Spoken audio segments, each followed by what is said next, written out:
How are you, Reece? You good? Mate, I'm good, mate. I got you and 3 more to go. I'm just on I'm talking gibberish. I think I sound like I've had about 10 beers. I feel like I have, but I haven't. Has it been a good day? Mate, yeah, it's been good. I've had one little glitch, obviously, with the Zoom died, but apart from that, it's been awesome. That's awesome. It's been a really good day. Good fun. Yeah. I haven't seen you for ages. No, I know. I've definitely been following some of your stuff. It's hard to kind of keep up. Oh, I know. But there's lots of people doing great stuff in this space, especially today. There is a lot of good people, and you've been doing a lot for ages too. So, mate, I'll give it over to you for a sec to go. Introduce yourself, what you do, why you come on here tonight. Floor's yours for a bit. Go. All right. So you take a breather, Reece. Yeah. So my name is Leanne Butterworth. I have Empathy First. Now, the reason I have Empathy First and the reason I focus so much of my attention on empathy and teaching people how to listen and how to teach people how to make the people around them feel heard and valued and visible is because I had postnatal depression. So it wasn't diagnosed. So I've got 2 children, and my postnatal depression wasn't diagnosed until my second child was 3. So that's a long time. And I was really struggling. Like, I was imagining driving off into the sunset in the middle of the night, not knowing what that meant, but just not being happy, just being so stressed and angry. And I nearly hurt Zara once, and I sort of recoiled in horror and put myself in mummy timeout. But the more I reflect on that, I go, you know what? There are a lot of people who didn't know how to talk to me. I just wanted to feel heard. I didn't want an action plan. I didn't want everybody on red alert. I didn't want a helpline. I didn't want people telling me, oh, you should just have a drink. You should just go for a walk. I didn't want any of that. I wanted a hug. I want someone to say, oh, sweetheart. And that actually came from my GP, who said, oh, sweetheart, this is bigger than you think it is. Let's get you some help. And I went, oh, okay. And so I was on medication for 15 months and really worked hard. And it was horrible. It was horrible. Yeah. But I came out of it going, what's going on in this space? Why are so many people afraid to reach out? Why are so many people, they talk about it's not weak to speak, all that stuff you guys would have been talking about today. Oh, yeah. But there was a lot of self-stigma in me as well, of going, oh, people like me, we're fine. People like me, all natural, water birth, nah. People like I'm university educated, people like me don't get postnatal depression, which is absolute crap. But as much as we talk about, it's not weak to speak up, that's for what is it, 1 in 5? So that's for the 20% who struggle. Yep. My focus is not on those people. Not on the people who are struggling. My focus is on the 80%.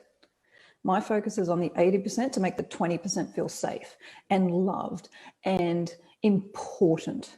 Because the number of people who, when they're standing on the edge, now in my mind, that's like ready to do something drastic or hurt themselves, or because I've stood on that edge, I didn't want an action plan. I wanted to know that I was important. I wanted to know I was doing a good job. I wanted to know I was valued. So, there's stories of a guy who was going to jump off the Golden Gate Bridge. And he actually jumped off the Golden Gate Bridge, and he said, nobody stopped. He said, all I wanted in that moment was to feel important. So through all the work that I've done, and I came to have a virtual reality experience of psychosis, and I ran a bunch of workshops, but what kept coming through was, I just want to feel heard. And it didn't matter if it was, had a bad day, you just had a VR experience, whether you had good news, bad news, mental illness, bipolar, just whatever, the human experience, the entire spectrum of the human experience, every single person wants to feel heard, valued, and visible. And from my experience in the workshops that I've run, nobody knows how to create that space. Nobody knows how to create that energy.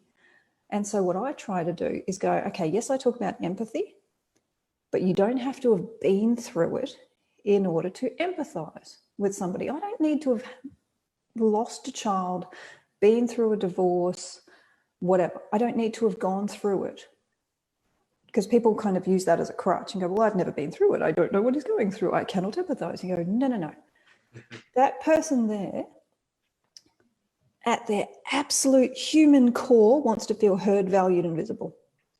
They are vulnerable because they're sharing something with you. Empathize with that. Recognize that that person is in a moment of vulnerability and at their absolute core wants to feel heard, valued, and visible. And so I teach people, I call it empathy training, but I teach people what language to use, why that's important, why self-care is a massive part of that, because I can't identify the emotions in you unless I've identified them in myself first. I can't take care of you unless I'm taking care of myself first. I can't listen to you and take on your stuff unless I'm taking care of my own stuff first. So in all the empathy training that we do, we go, well, why is it important? What is it? How do you set boundaries and how do you have self-care to start with? Why is that important? How do you listen to someone who is struggling? And then what language do you use to talk to somebody who is struggling? So what language to use, what language to avoid? And I mean, even at a really basic level, we don't use the words should and just.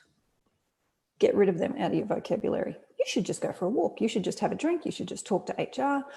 Oh, I did it. You should just do that. It's horrible and it's demeaning and it's minimizing and it's hierarchical. And all these people who, and I mean, I've got a quiz. How empathetic are you? It's on my website. People can take it. How empathetic are you? But it's, where does your value lie? And I know I'm kind of talking all over the place, but for a lot of people... I want to say that you're talking, mate. Huh? Just let me, that's fine. For a lot of, I'm giving you a break, but for a lot of people who find themselves in that space, they love giving advice, they think they've achieved a lot, so if I've done it, anybody can do it. They think that giving advice and being helpful is where their value lies. So perfectionists are real for this one. Like, we love getting stuff right. So if you tell me something vulnerable, I'm going to give you a solution because that's where my value is. And it's not. Your value as a human being in this relationship is to make the other person feel loved. So a lot of the talk around mental health, especially with Are You OK Day, is listen with an open mind. And to me, yep, that's fine. Good for you. Like, it's a wonderful, wonderful thing. But mine is listen with an open heart. Because the second you listen with an open mind, you go into intellectual mode. You go into problem solver mode. You go into sympathy mode. You go into, you have a problem that needs fixing. And the trouble with that is research shows that if someone tells you something emotional or something vulnerable and you reply with an intellectual answer, it is interpreted as not replying at all. You make the person feel dismissed. And it's actually really dangerous to make someone feel dismissed when they're feeling vulnerable, because that's how I felt. You should just go for a walk. So I'll say that again. If someone tells you something vulnerable and emotional and you reply with an intellectual answer, it's the same as saying nothing at all. So my thing is listen with an open heart. You listen, you connect, you love, you converse, you listen again, you love again, you converse. And that's the cycle that I want people to get into. Listening without judgment. And what does that mean? Listening with love. What does that mean? You've told me something vulnerable. I might get this wrong. I might fuck this up. I've never experienced that, but thank you so much for telling me that. Let's not you should. It's not pushing. What can we do? What do you need from me? Or just giving, bringing. But one of the things that I talk about in the training, and I've got a few different things. I've got like how to write emails with empathy. I've got empathy fundamentals. I've got cheat sheets, all that sort of stuff. But one of the really core things that I talk about, because a lot of people go, okay, I'm empathetic. How do I make someone feel heard? I'm ready. I've done the self-exploration. Someone's told me something. I'm listening. And they clam up and go, I don't know what to say. I don't want to get it wrong. I don't know what to say. Eek. And so a lot of the time I'll say, okay, and you've heard me say this, I think, is you've got to be like a good sports bra. And that's the framework that I use. So if somebody tells you something vulnerable, and it could be they've had a great day, they've had their dog just died, they've been diagnosed with something, they're stressed, they're anxious, they're just having a shit time of it. Doesn't matter.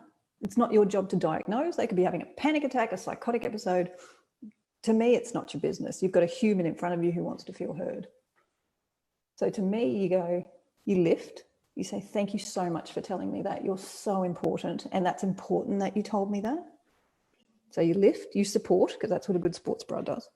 You lift, you support. You say, I'm here for you. How can I help? Lift, support, keep safe, which is I'm not telling anybody what you're telling me. And also, are you safe? Like, are you in any danger? You're allowed to ask that. And then keep together, because everybody likes a good cleavage. So it's lift, support, keep safe, keep together. So you check in, you see what you can do together. If they're like, oh, thinking about a support group, you go, hey, let's see what's available. Let's go for a walk. Let's talk it out. Let's hug. Let's elbow bump, whatever it is in COVID now. Anyway. Go to fist bumps. Fuck COVID. Yeah. So that's giving you a break for 15 minutes of talking. Oh, mate, it's bloody brilliant. That's probably almost a bad thing too, because I feel like I'm going into this kind of like, like a bit of trance anyway. But yeah, obviously I've done your VR experience when you're doing that, and that was a fucking mind fuck, I can tell you that. But it was, because you actually got a real like taste of what psychosis was, and then to answer those questions afterwards. I think I got one right, actually. I was quite proud of myself. I got more right than some of those doctors. I was like, woo! But it just shows how much, when you got all those things going on in your brain, like snakes coming out of here and tigers and shit, and like, oh God, yeah. You know, and then to do the work you're doing now with empathy. Yeah. But everybody who did the VR, you're very different from a lot of people today, because you're looking at the 80% to help the 20%, where most of today has probably been about how do we support the 20%. So I like, it's a nice different take on it. Yeah. So for a lot of people, this would be like, what the fuck are you talking about, woman, type shit, right? Well, because it's not spoken about, man, right? It's just like, it's all foreign bloody thingies. And I took your empathy test, and I was like, fuck, I think I was a bit shit, actually, to be honest. But I would have said I was an empathetic person, but doing it, I was like, oh, fuck, I'm actually not that empathetic. So, and that's the issue a lot of people have. They think they're empathetic, but their actions and their words are not, and they're accidentally making people feel dismissed. And also, that's an empathy gap. The difference between how empathetic I think I am and how empathetic other people think I am. It usually sits at about 40%, especially in workplaces and leaders. 100%. And it's just, I think we've just, like you say, we've lost that real connection to our heart. Yeah. But also it takes bravery. It absolutely takes bravery. I'm saying in order to connect with other people, it takes self-reflection. It's not something that is the sole responsibility of the 20%. Like, in order to connect with something in you, I need to connect with something in myself first. I need to know that vulnerability. And that takes bravery. That takes a moment to go, you know what? If I want to be a better friend, a better boss, a better wife, a better colleague, a better neighbor, oh, okay, maybe I have to learn something. Maybe I have to unlearn something. Maybe I've got to face the fact that if I tell somebody what they should just do, that makes them feel like shit, makes me feel great. I feel very smart. It might actually make someone else feel like shit, which means I have to be brave and I've got to change.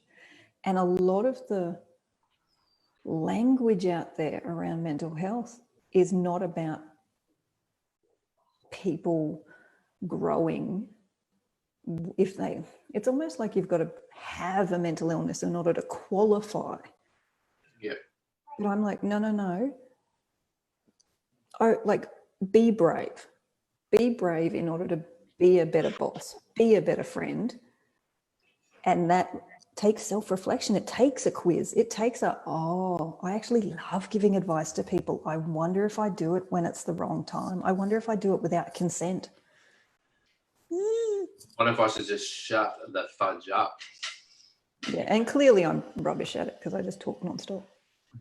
Hey, I'm used to it. So, it's, but you know, like, well, no, I think you talk because you're passionate and you're trying to get a message across. Which, fuck, you know what? It's your baby. So if you want to get a message across, it's you, and it's your half an hour. So if you want to talk the whole thing, I get put my feet back. I'm all good. See how many gibberish coming out of my mouth. So, you know, yeah, you're right. It does. It starts with that whole self thing, and a lot of people, that's confronting in itself, right? Yeah, because it's not something you can just tell other people to do. I can't tell you to be empathetic. Yeah. So apart from take your test and do your training, what are some key things that people could do to help, I guess, see things from a more empathetic point of view? So probably a couple of things. I mean, people are at the moment really quick to judge other people. So, I mean, apart from listening to your own language, and listening to whether you do use the word should, just, at least, do you use those words? That's a really key, like, start to write down, oh crap. And then if you use those words, apologize for it. But people are really quick to judge at the moment. So I was talking to somebody the other day. Only at the moment. So I was talking to somebody the other day and she said, my mother-in-law's living with us. And she said, it's horrible. Like, I feel really guilty and I think she's early stage dementia and I want to do the right thing, but I'm so resentful. And she doesn't leave the house. She just wants to be attached to us. Like, what? Tell me. And I asked her a really simple question. I said, okay, what do you think your mother-in-law is afraid of or insecure about? And she goes, well, she lost her daughter 2 years ago. So her son's the only one she's got left. So she's probably really protective. And if she's early stage dementia, she's probably really nervous about going out and being judged because she's getting stuff wrong. So that would make sense that she doesn't want to leave the house. And she goes, and she's getting older and she only just changed countries. She moved here. She left all her friends, all her family, all her security to leave South Africa and come and live with us. She's probably really lonely. Okay. So one of the things that you can ask to be more empathetic, she goes, maybe I could change the way, because she's really resentful. She thought she was just doing it to piss her off. And she said she's probably just this real frail, lonely, confused old woman who's afraid of losing her son. I said, yeah, what could you do? And like, that's all I asked. I didn't give her advice. I just asked the question, what are they afraid of and what are they insecure about? And if you can dive into that a little bit with someone whose behavior you don't like or whose opinion you don't like, ask that question. So that's one of the ways to sort of... What was that? What are they afraid of? And what are they afraid of and what are they insecure about? And for some people, it's losing relevance. It's losing something that they know. It's being lonely. It's being irrelevant. You look at it in businesses all the time. People who are acting up, people who are resistant to change, you go, okay, they're not being a dick. Most people aren't acting that way to piss you off. Most people. So get the focus off yourself for a second. They're not doing it to you. They're doing it near you.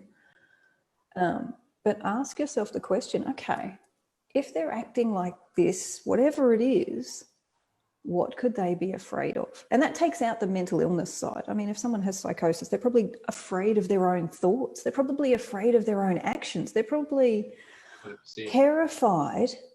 But if you ask that question, okay, well, they're afraid of being irrelevant. And then it always comes back to, how do I make that person feel valued, visible, important, and heard?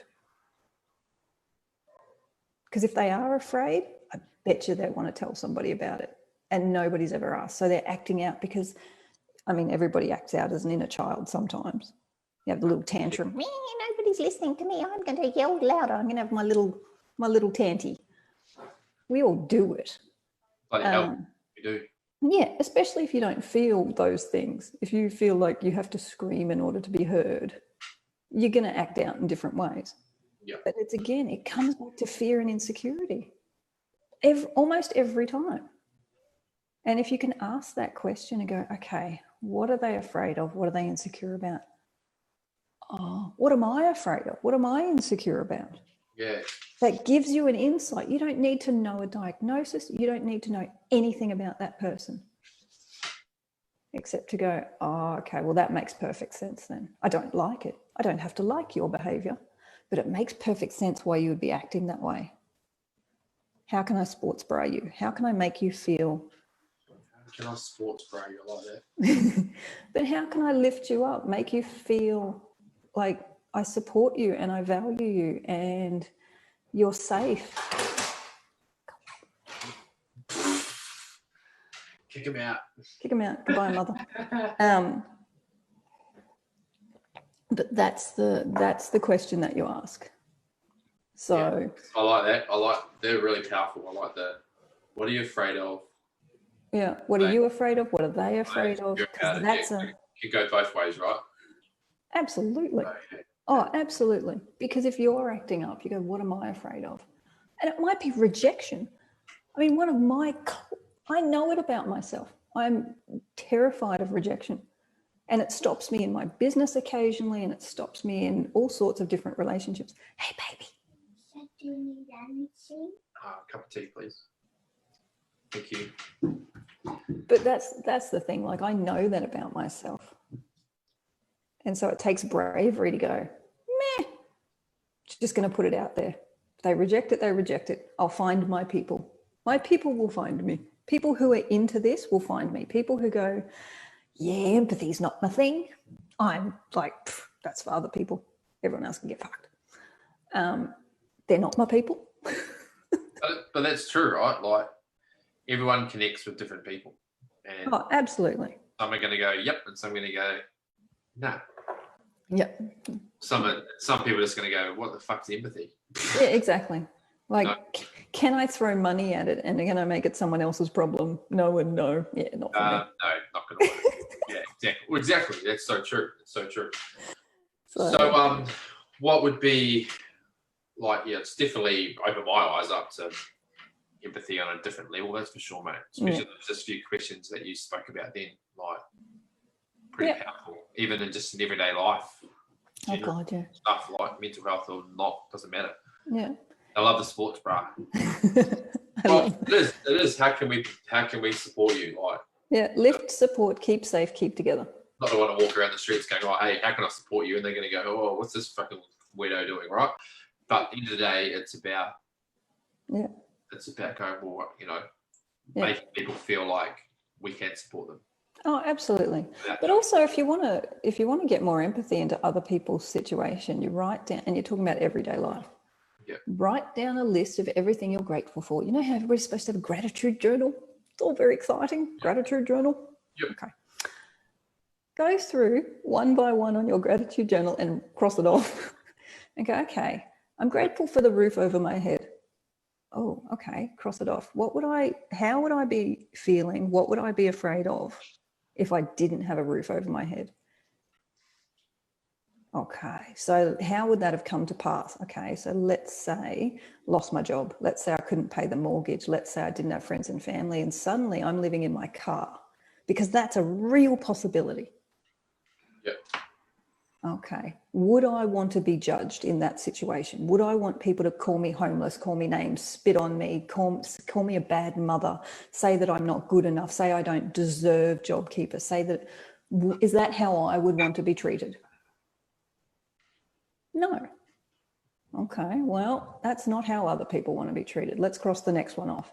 Let's say I didn't have a job. Let's say I don't have my mental health. I mean, let's say I don't have, I'm grateful for my body as whatever it looks like in any given moment. I'm grateful for that. Let's say it looked very different.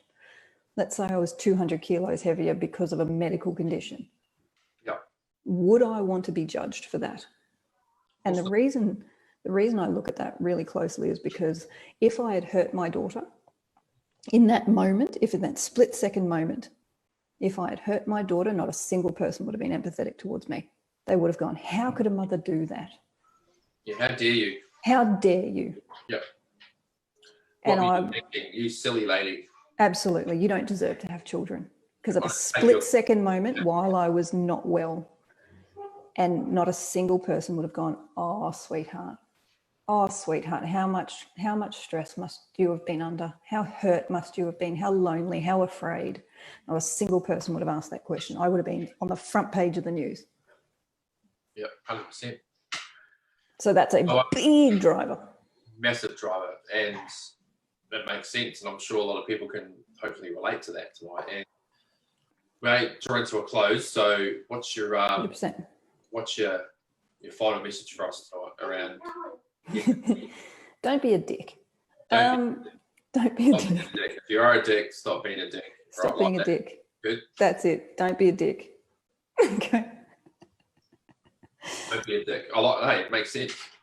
Is that the champagne talking, or what's going on there? No, it's tea and chocolate. It's tea and chocolate cake. But I think I have it hooked up. But I actually own don'tbeadick.com.au.